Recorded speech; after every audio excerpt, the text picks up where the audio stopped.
పాకిస్తాన్ ఓ పక్కన అమెరికా స్నేహంతో తాత్కాలికంగా బ్రతకగలుగుతోంది గానీ, దాని ఆర్థిక వ్యవస్థ కుప్పకూలుతోంది.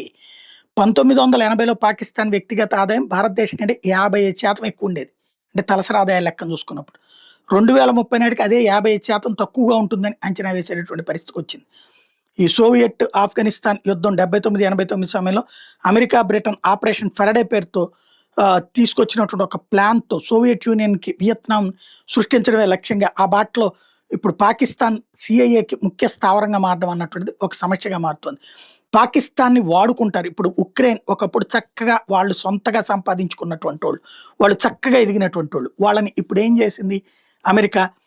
అమెరికాకు కూడా అమ్మి డబ్బులు తీసుకునేవాళ్ళు. వాళ్ళని కాస్త ఇవాల్టి రోజున యుద్ధంలోకి దించి ఫైనల్‌గా ఏం చేసింది అమెరికా? దాన్ని డిపెండబుల్ దేశం కిందన మార్చింది. అట్లాగే క్యూబా గావచ్చు, వియత్నాం గావచ్చు ఇట్లాంటి వాళ్ళని సంక్షోభంలో పడేసి. ఇప్పుడు పాకిస్తాన్ పరిస్థితి ఏంటయ్యంటే, అక్కడికి ఎవడొచ్చి పెట్టుబడులు పెట్టడు. వ్యాపారాలు పెట్టడు. పరిశ్రమలు పెట్టడు. టూరిజంకి అక్కడికి ఎవడు రాడు. ఎందుకంటే ఏముండి చచ్చిందని టూరిజం చేయడానికి. కేవలం తీవ్రవాదుల పుట్టుక, తీవ్రవాదులకు సంబంధించినటువంటి చర్యల బేసిస్ మీదనే నడుస్తోంది. తీవ్రవాద బాధిత దేశంగా రూ. 4 తీసుకుంటోంది తప్పించి ఏమీ లేదు.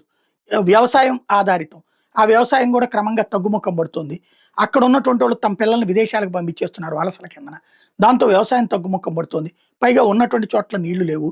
ఎట్ ద సేమ్ టైమ్ సైన్యానికి కూడా జీతాలు ఇవ్వలేని పరిస్థితుల్లో సౌదీ అరేబియా చెప్పిందని ఓ 25,000 మందిని వాళ్ళ దేశానికి, ఓ 20,000 మందిని గాజాకి పంపించుకుంటున్నటువంటి పరిస్థితి. జీతాలు కూడా ఇవ్వలేనటువంటి పరిస్థితి. క్రమంగా ఆ సంక్షోభం అయితే పాకిస్తాన్ సీరియస్‌గా ఎదుర్కొంటోంది.